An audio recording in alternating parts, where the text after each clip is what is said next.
તો વાતચીતથી રોકાશે યુદ્ધ? આ સવાલ એટલા માટે કારણ કે અલગ અલગ પ્રકારની મીટિંગો અલગ અલગ ક્ષેત્ર પર થઈ ચૂકી છે અને તેવામાં આ જ સવાલ સાથે શરૂઆત કરીએ કે હવે બીજા તબક્કાની વાતચીત બાદ શું આ મામલાનો અંત આવશે ખરી?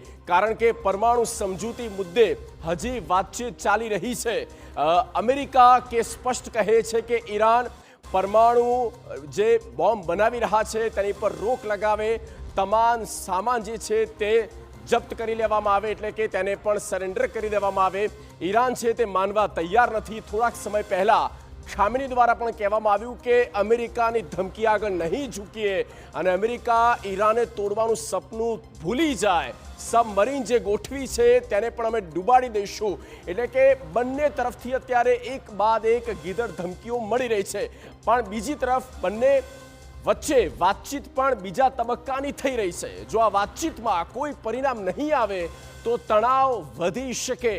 અમેરિકા યુદ્ધની તૈયારી પૂર્ણ કરી લીધી છે। અમેરિકાના બે સૌથી વિશાળ યુદ્ધપોત હાલ ઈરાનની નજીક છે।